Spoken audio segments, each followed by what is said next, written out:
Welcome to episode number 61 of the American Regulars podcast.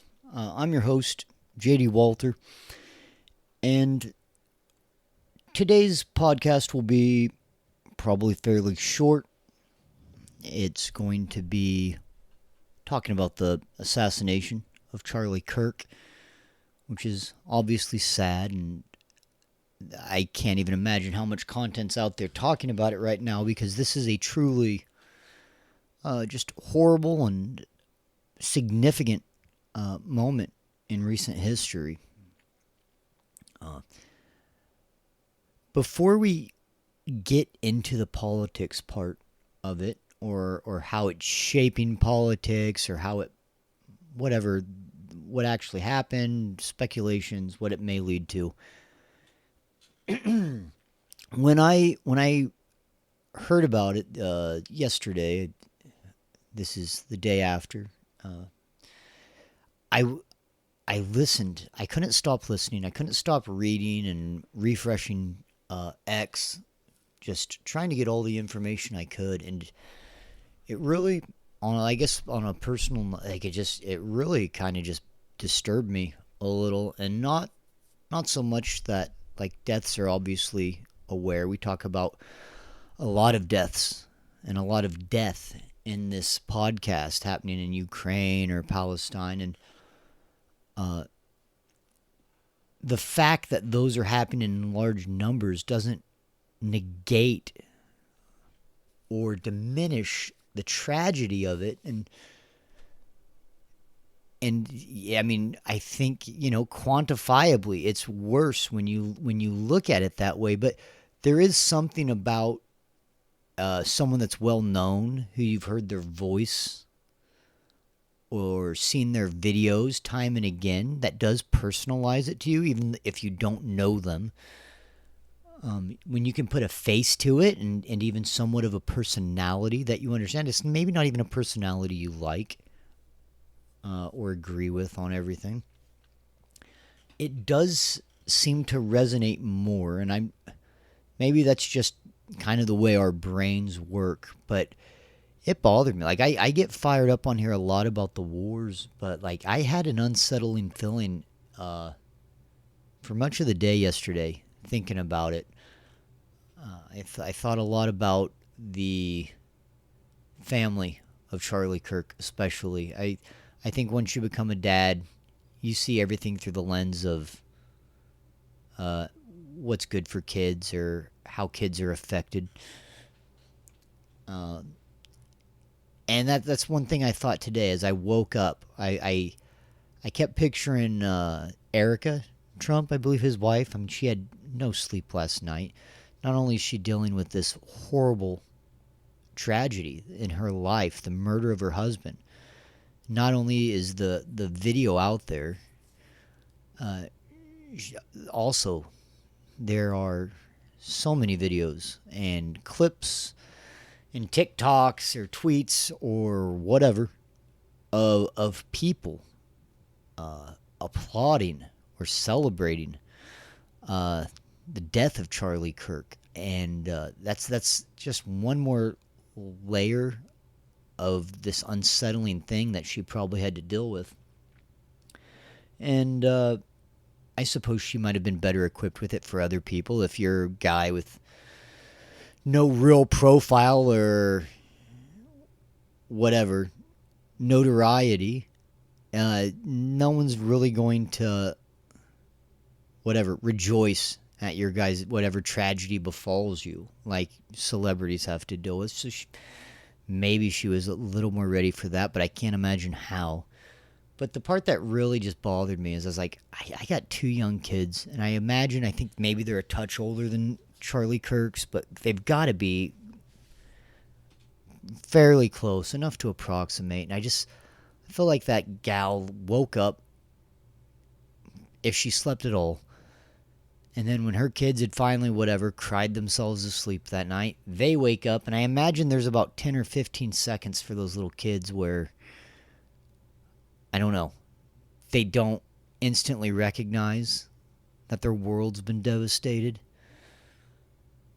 And maybe they wake up and think about breakfast or something at first, and they come out and see their mom disheveled, and then they ask about dad, and she has to go through this whole process of telling them again and explaining again the finality of death and the mortal nature of man, and the hate that brought this about for them. Like, it's because people hated your dad. Like, I mean, I'm sure that's not how she put it, but that's the emotions that the mom would have had to deal with. And so, before we look at anything, I think just to look at the morose and tragic circumstances of that family just really got me. So,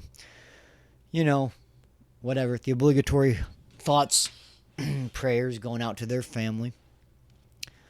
The event itself, if I imagine I can't be the first source you guys are hearing this from, but yeah, Charlie Kirk yesterday, noted right-wing political figure, was killed during one of his campus events. He was famous for these campus events, kind of a prove me wrong thing that started with Steven Crowder, and Charlie Kirk had really made it his own over at Turning Point USA, and fairly early on to it, a man with what I've heard is reports of it being a high-powered rifle from around approximately 200 yards.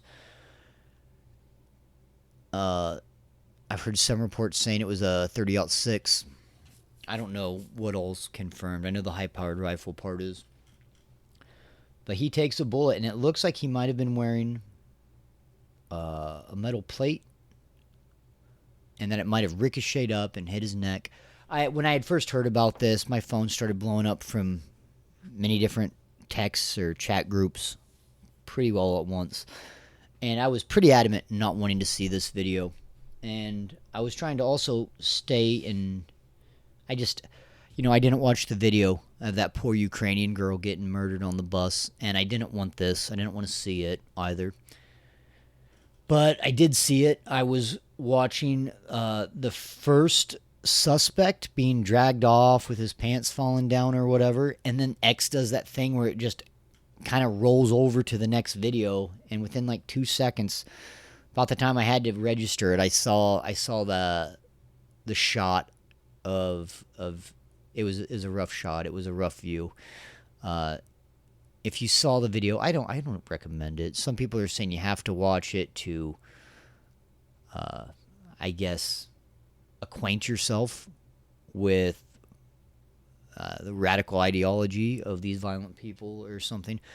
I don't recommend watching it. I don't think it's something that humans are just supposed to voyeuristically see necessarily, but I did see it. And once I saw it, I watched the other video where they had it in slow motion because I was curious about the bulletproof vest. I still haven't watched the Ukrainian girl. It's all very depressing. If you saw the video, you would not have expected him to live. When there were reports coming out that they were giving him blood and that he was starting to stabilize, I really couldn't believe it. And unfortunately, I think my assumptions were right, as Charlie Kirk died at the hospital shortly thereafter. It didn't take long for ugliness to happen, cheering, whatever. Disrespectful TikToks, a lot of stuff like that. And I can't say that I am innocent in never making jokes at an inopportune time. Gallows humor, dark humor, something of that nature. I'm not above that, and I don't pretend to be. I've got a lot of faults. A joke, the things that bothered me more was like the ones that were just more cheering and glee. I kind of get the jokes as a defense mechanism or as a way to just try to, I don't know, get out of the situation of talking about something dark or controversial. There was some different glee. There was TikToks of people singing or making like whatever, when the young kids are like lip syncing quotes and stuff. One that was particularly disturbing, I will play now. This was on TMZ. I actually was starting to watch TMZ reporting on it when because I just typed it in. I've never watched TMZ, and I started watching them for whatever reason as I think I had them on my computer as I was looking at X on my phone. I didn't see this part, but this is the TMZ newsroom. They record themselves finding out about the news as they're trying to write the news. This is their newsroom as their main guy is finding out the information that Charlie Kirk had died. And in the background, you'll hear a lot of noise celebrating. Later, the two owners came out and they apologized and they said, hey, when we were delivering the news that Charlie Kirk had died, there were people laughing in the background about a high-speed chase. I've heard that there's no high-speed chase that anyone's aware of. The timing is hard to believe, and they also said laughing, and it just, well, let's give it a listen. Janet, go to have somebody look at the Fox. Trump just posted that he's dead. Trump just posted that Charlie Kirk is dead. So, I hopefully you guys can hear that. That didn't sound like laughter. I heard applause and woo-hooing. And man, I've said, like I said, I've made jokes or callous remarks on some stuff. I think I made a joke about George Bush's funeral. I mean, the guy was 90 or something. Like a 31-year-old guy with kids that were there when he was shot in cold blood, killed in cold blood. And these people cheering, and it struck me. And, it gave me a little self-reflection to be careful that I'm not such a... I don't think I've been it to that extent. But, man, it just was gross. There were also people on MSNBC speculating that it might have been someone shooting a celebratory gun, which was one of the dumbest takes I've ever heard. If there's any levity to be found in this situation, it's got to be that idiot. I don't know if he's completely unaware of Charlie Kirk's events on campuses. There's never been gunfire before. Celebratory gunfire, yes, Republicans, yes, people that follow Charlie Kirk are much more likely to own firearms than people that like that little blonde-haired kid on the left or whoever, or Destiny, or it's not that it's not a gun-loving crowd, but it's not a shoot a gun off celebrating crowd. They're not Yosemite Sam. It's not Mexico City after a big soccer match. I have no clue where his train of thought was on that, if he just didn't want to say, I think we all can probably speculate where this rifle shot came from, politically speaking. That was really bizarre. If there was anything that'll be looked on with levity in the future or currently, it's got to be just that terribly dumb, dishonest take. About the shooting itself, the guy's still on the loose. We all probably know that. There was a lot of news coverage early on. I haven't heard many people talk about this. They're asking repeatedly about the security. And, he had his own security. There's campus security. How could they miss this guy on the roof? Now, I said that. Go back to my thing. I said that clearly with President Trump. That's the president of the United States. It's a billionaire. He's one of the most hated men on the planet. Charlie Kirk certainly had his fair share of enemies, as was made evident by yesterday. But I would have said prior to yesterday that it was kind of an apples and oranges situation. And yes, I would assume Charlie Kirk had security detail, but my idea of his security detail would have not been a full, 300-yard perimeter around the place with all windows and stuff contained. I figured it would be a security detail to get him in and out safely, to keep people from trying to come up and assault him or throw a milkshake at him or whatever the hell it is. I figured more along those lines. I really don't think that it should be viewed as a fault by Turning Point USA, and honestly, I mean, even the campus, that they didn't have every rooftop and window cleared. Like, that's a pretty Sisyphean task. So I really don't hold those guys as it was a huge failure on their part. I mean, would have been nice. There was video of the some guys saying, "Hey, there's a guy on the roof," and they videotaped it, and they thought it was curious. They were videotaping it and talking about it. I think at this point going forward, if you see a guy on the roof, you got to start raising Cain and start yelling and screaming and getting some attention. Yell bomb. I don't know. Like, you got to get something to get these people off the stage. And look, this is a sad state of affairs that we're like, well, why weren't all buildings and exits and rooftops covered? And I'm sitting there talking about, well, if you see a guy on a roof, you should immediately think assassin. That really shows just the shit state of the U.S. and so much of the world today. It's depressing. That's what it is. It's like, you shouldn't have to do that for talking to college kids on a campus. Just like, and the Ukrainian gal, I don't think that was politically motivated. That might have been a result of bad political policy. I agree with that. But that Ukrainian girl, I mean, is she supposed to, what? Not worry that she goes and takes a seat in front of somebody? We just have to have our backs to the wall, one eye open at all time, with her hand by her holster? Like, I don't. It's ugly if that's our reality. I think the real big questions going on from here will be, what are the responses and reactions to this?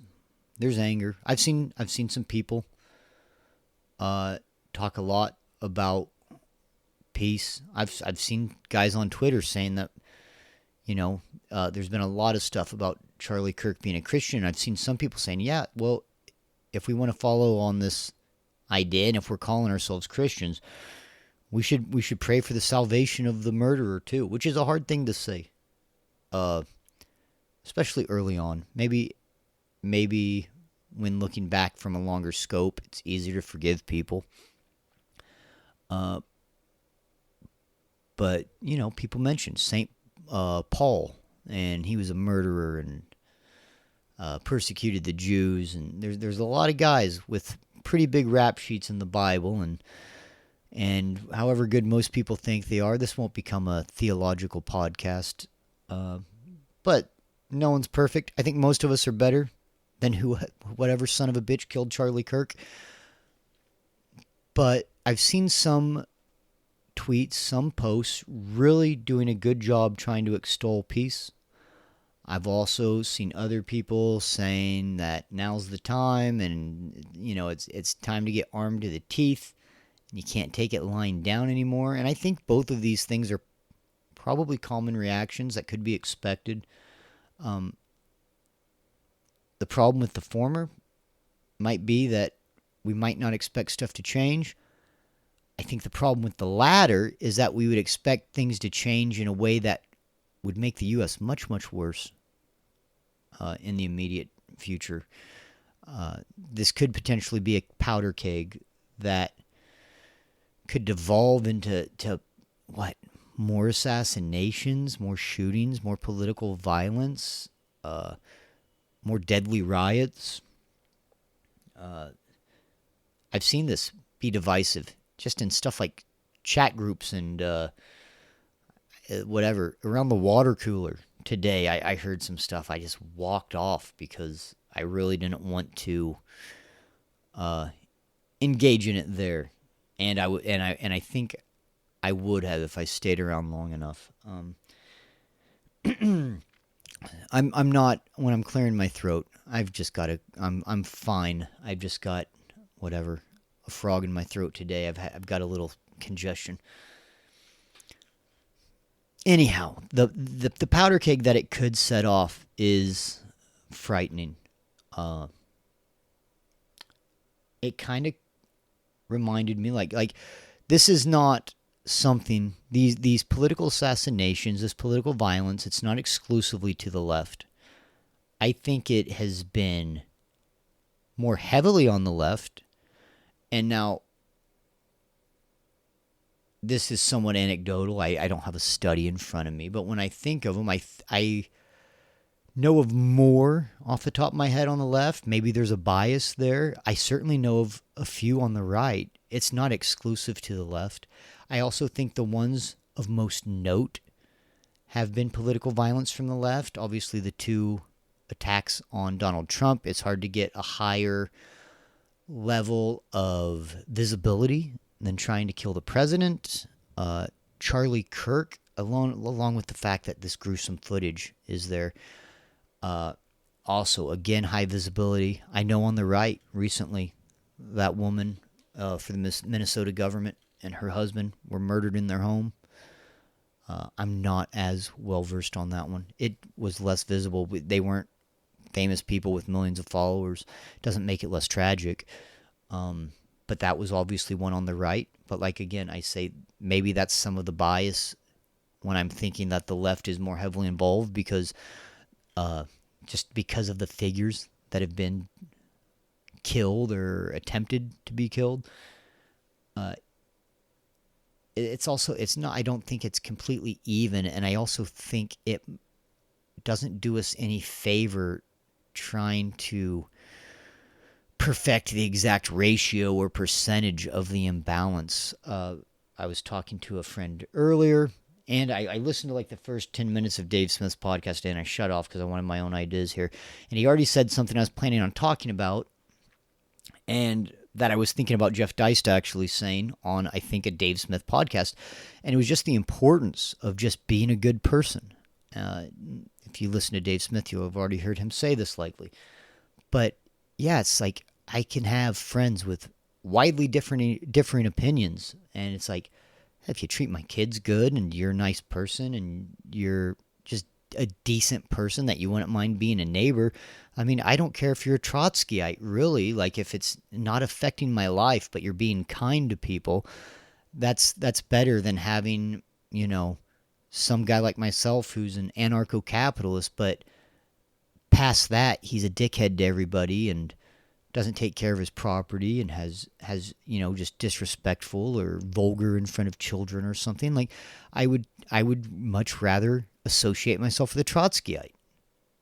It doesn't mean that I'm not his political opposition or maybe his political enemy or something, but you can live a little harmoniously. And I think we've just got a huge problem with over 300 million people on a huge tract of land. The United States is a big country. We have over 300 million people, and we're all just trying to impose ourselves across thousands of miles and hundreds of millions of people.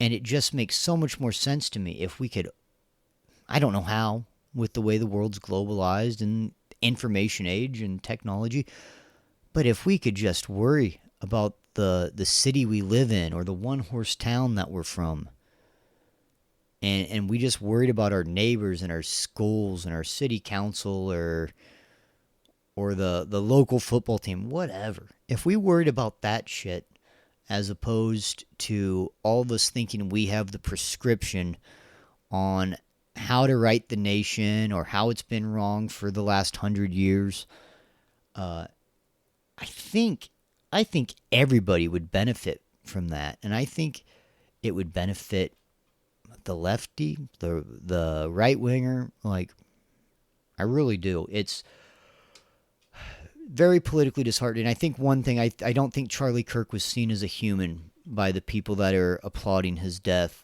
Certainly not by the person that killed him. I don't think they thought of him as a father or as a husband or as some guy that, I mean, I don't know what Charlie Kirk was into. Some guy that liked to play cards on the weekend with his friends or whatever. Like to go catfishing, whatever. Or catch catfish, not catfishing. I don't think he was getting on Tinder pretending to be a sassy lady or something. Anyhow, I think we would be better if we just focused at the smaller scale, because this shit of everyone thinking they've got the idea on how to solve whatever, the United States of America, $40 trillion in debt, 120 bases overseas, whatever. Like, we all think we've got the right remedy for it. I do, obviously, but we all think we have the right remedy for it. And it just leads to us viewing each other as some wrong-headed guy that's trying to destroy a continent, or the half of a continent, as opposed to, I don't know, a guy that works overtime so his kids have nice shoes or some shit like that. I don't know. That is going to do it for me, guys. That's about as much of a empathy-laden hippie as I can be. I do feel just pretty disheartened by this whole thing. I do have a lot of sorrow for the grief that the Kirk family is going through.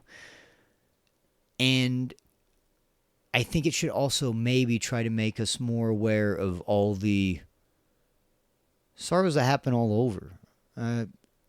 Whether it's a war in Russia or whatever.